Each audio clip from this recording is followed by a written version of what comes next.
साथियों, दिल्ली के सरकारी स्कूलों में पढ़ाने वाला गेस्ट टीचर, दिल्ली के शिक्षा मॉडल को फर्श से अर्श तक लेकर के जाने वाला गेस्ट टीचर हर रोज़ इसी उम्मीद में आस लगाए बैठा है कि शायद आज कुछ अच्छी खबर आने वाली है जिससे कि गेस्ट टीचर के घरों में भी खुशी आएंगी। लेकिन इसी उम्मीद और इसी आस के सहारे गेस्ट टीचर ने अपने 8 से 10 और 15 साल यूं ही गुजार दिए, या यूँ कहूँ कि ऐसे ही बर्बाद कर दिए। ना गेस्ट टीचर के लिए वो अच्छी खबर आई और ना गेस्ट टीचर के घरों में खुशी आई है। शायद ये मॉडल है दिल्ली सरकार का और यही इरादा है अरविंद केजरीवाल का। अरविंद केजरीवाल के राज में गेस्ट टीचर ने अपनी वो जवानी बर्बाद कर दी, लेकिन सरकार कोई भी सुध लेने को तैयार नहीं है।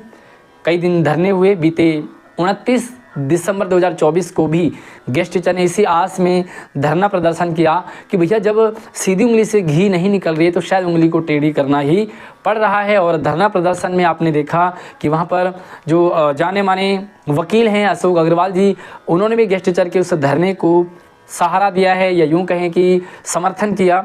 उसी धरने में परमानेंट टीचर जो हमारे लोकतांत्रिक अध्यापक मंच के अध्यक्ष हैं कृष्ण कुमार फोगाट जी, उन्होंने भी आकर के धरने को समर्थन दिया और ये भी कहा है कि ज़रूरत पड़ेगी तो सबसे पहले गेस्ट टीचर के लिए आमरण अनशन करने को कृष्ण कुमार फोगाट जी तैयार हैं।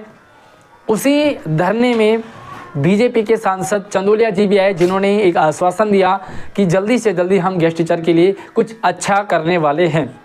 सबसे पहले तो अशोक अग्रवाल जी का धन्यवाद गेस्ट टीचर की तरफ से, कृष्ण कुमार फोगाट जी का धन्यवाद गेस्ट टीचर की तरफ से, और बीजेपी के सांसद चंदोलिया जी का भी धन्यवाद जो अपना कीमती समय लेकर के गेस्ट टीचर के बीच में आए। और जहाँ पर कि गेस्ट टीचर स्वयं अपने आप के लिए खड़ा नहीं मिलता है, अपने आप के लिए जग नहीं रहा है, वहीं पर ऐसे लोग भी सहयोग में आ रहे हैं, तो बहुत बड़ी बात है। सभी का गेस्ट टीचर परिवार की तरफ से धन्यवाद करते हैं। उम्मीद है कि आप एक एक दो लाइन कृष्ण कुमार फोगाट जी के लिए, एक एक दो लाइन अशोक अग्रवाल जी के लिए और एक एक दो लाइन चंदोलिया जी के लिए कमेंट में ज़रूर रखें, ताकि हौसला बढ़ेगा इन लोगों का और समर्थन वाले ज़्यादा आएंगे। इसी बीच हमारे चंदोलिया जी ने कहा कि मैं जल्दी ही एक टीम को, गेस्ट टीचर के 5-7 साथियों को एलजी साहब से मिलवाऊंगा और वहाँ पर उनके लिए कुछ अच्छा करने की मांग रखेंगे। सैलरी की बात की गई थी उन्होंने कि भाई सैलरी आपकी तुरंत बढ़वा दी जाएगी। पॉलिसी की बात उन्होंने की, पॉलिसी में अड़चन है, इसे सिर्फ एक सरकार नहीं कर सकती, तो इसके लिए उन्होंने कहा कि हमारी सरकार दिल्ली में आते ही हम ये वादा करते हैं कि गेस्ट टीचर का काम ज़रूर करेंगे, पॉलिसी बनाएंगे।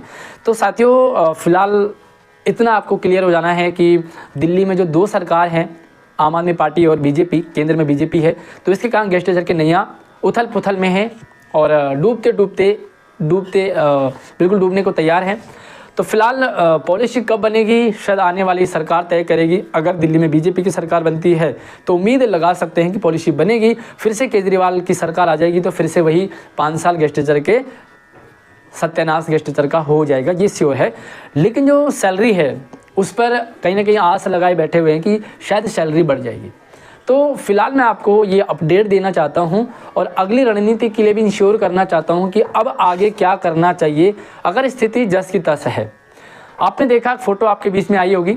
सबसे पहले तो मैं आपसे कहना चाहूँगा कि अगर आप गेस्ट टीचर से रिलेटेड लेटेस्ट इन्फॉर्मेशन चाहते हैं, रियल इन्फॉर्मेशन चाहते हैं, तो आप एक ऐसे ग्रुप से जुड़े जहाँ पर कि सही खबर मिलती है। तो आपको लिंक वीडियो की डिस्क्रिप्शन में मिल जाएगा, जहाँ से आप जुड़ सकते हैं। इतने सारे ग्रुप बने हुए हैं, कोई इधर सपोर्ट करता है, कोई इधर सपोर्ट करता है, कोई यहाँ भागता है, कोई वहाँ भागता है। तो सबसे पहले तो गेस्ट टीचर जब तक एक दिशा में नहीं भागेंगे ना, कुछ नहीं हो सकता। यही लोकतांत्रिक अध्यापक मंच के अध्यक्ष कृष्ण कुमार फोगाट जी ने भी कहा कि बड़ी सफलता पाने के लिए छोटी मोटी गलतियों को, छोटे मोटे स्वार्थ को त्यागना पड़ता है। और शायद इससे बड़ी दुर्गति गेस्ट टीचर की अब नहीं हो सकती कि अभी भी ईगो और ऐठ के साथ चले।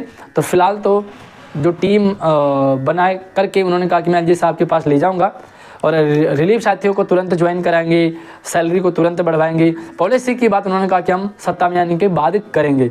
तो ये उम्मीद लगाए बैठे थे कि पॉलिसी शायद जो सैलरी है वो बढ़ जाएगी और नहीं बढ़ी 8-10 साल से तो बढ़नी भी चाहिए। जो रिलीफ साथी है उनकी दोबारा से ज्वाइनिंग हो जाए। टीम ने जाना था, लेकिन आपने देखा कि उसमें टीम न जाकर के कुछ लोग गए और वो पूरी बात क्लियर हो नहीं पाई कि आखिर वहाँ मीटिंग में क्या बात हुई, एलजी साहब ने क्या कहा ये किसी को क्लियर नहीं हुआ, तो मुझे लगा कि आप लोगों तक सही मैसेज जाना चाहिए। एक चीज़ मैं आपको ये बता दूं कि जो सैलरी का मैटर है ना, इसमें एलजी साहब कुछ नहीं कर सकते। हाँ, जो साथी रिलीव हैं उनको ज्वाइन करा सकते हैं। कई साथियों की आईडी ब्लॉक कर रखी है तो उसको अनब्लॉक कर सकते हैं, ये एलजी साहब के पास पावर है। हालांकि एलजी साहब भी कहेंगे दिल्ली सरकार को और दिल्ली सरकार कहेगी शिक्षा विभाग को, और शिक्षा विभाग तब जाकर के ये काम कर सकता है। तो सीधी सी बात है, अगर दिल्ली सरकार चाहती है तो तुरंत सैलरी बढ़ सकती है और आईडी अनब्लॉक हो सकती है, लेकिन फ़िलहाल ऐसा नहीं हुआ है। जो हमारे एलजी साहब हैं उन्होंने लेटर तो ले लिया, लेकिन सैलरी बढ़ेगी तो सिर्फ और सिर्फ आम आदमी पार्टी की सहमति स्वीकृति के कारण, और आम आदमी पार्टी चाहती ही नहीं है सैलरी बढ़े, है ना। आपने देखा होगा कि यहाँ पंडितों को 18-18 हज़ार रुपये देने की बात कर रहे हैं, ग्रंथियों को कर रहे हैं, ये मौलवियों को पहले से देते आ रहे हैं, 18-18 हज़ार रुपये पर मंथ दे रहे हैं। इधर महिलाओं को 21-21 रुपये पर मंथ देने की बात की जा रही है। उधर ऑटो ड्राइवर और वगैरह वगैरह को कई सारी घोषणाएँ हो रही हैं, लेकिन गेस्ट टीचर की सैलरी बढ़ाने के लिए दिल्ली सरकार के पास पैसा ही नहीं है। या तो यूँ कहें कि ये दोगला है, ये दोगलेपंथी है। एक तरफ पैसे लुटाए जा रहे हैं तो दूसरी तरफ से पैसे खींचे जा रहे हैं। तो कह सकते हैं कि गेस्ट टीचर का पैसा खींचा जा रहा है और दूसरी तरफ लुटाने की घोषणाएं हो रही है। साथियों, दिल्ली सरकार जब तक नहीं चाहेगी तब तक सैलरी नहीं बढ़ सकती। जो धरना प्रदर्शन हुआ था उसका पॉजिटिव असर तो हुआ था भाई। हमारे कृष्ण कुमार जी धरने में आए, ये पॉजिटिव था। अशोक अग्रवाल जी धरने के समर्थन में आए, ये पॉजिटिव था। हमारे चंदोलिया जी बीजेपी सांसद ये धरने में आए, ये पॉजिटिव था। लेकिन इतना पॉजिटिव होने से काम नहीं चलेगा, क्योंकि जब तक सरकार पर असर नहीं पड़ेगा, जब तक दिल्ली सरकार को अपनी कुर्सी डगमगाती नज़र नहीं आएगी, तब तक कुछ नहीं होगा। तो अब मुझे लगता है कि हंगामा जब तक बड़ा नहीं होगा, जब तक दिल्ली सरकार को कुर्सी हिलती नज़र नहीं आएगी, तब तक कुछ नहीं हो सकता है। सैलरी बढ़ेगी तो सिर्फ और सिर्फ आम आदमी पार्टी चाहेगी तब, क्योंकि सैलरी बढ़ाने का जो अधिकार है, जो पावर है, वो दिल्ली सरकार के पास है। आतिशी मैडम वित्त विभाग की हेड है, तो आतिशी मैडम चाहेगी, और आतिशी मैडम कब चाहेगी? जब मनीष सिसोदिया और अरविंद केजरीवाल चाहेंगे। और फिलहाल मुझे नहीं लगता, क्योंकि एक तरफ हमारे सिसोदिया जी तो चंदा मांग रहे हैं, चुनाव लड़ने के लिए चंदा दो चंदा दो। तो जब खुद ये चंदा मांग रहे हैं, खुद इनके पास पैसे नहीं है, तो सैलरी कहाँ से बढ़ाएंगे?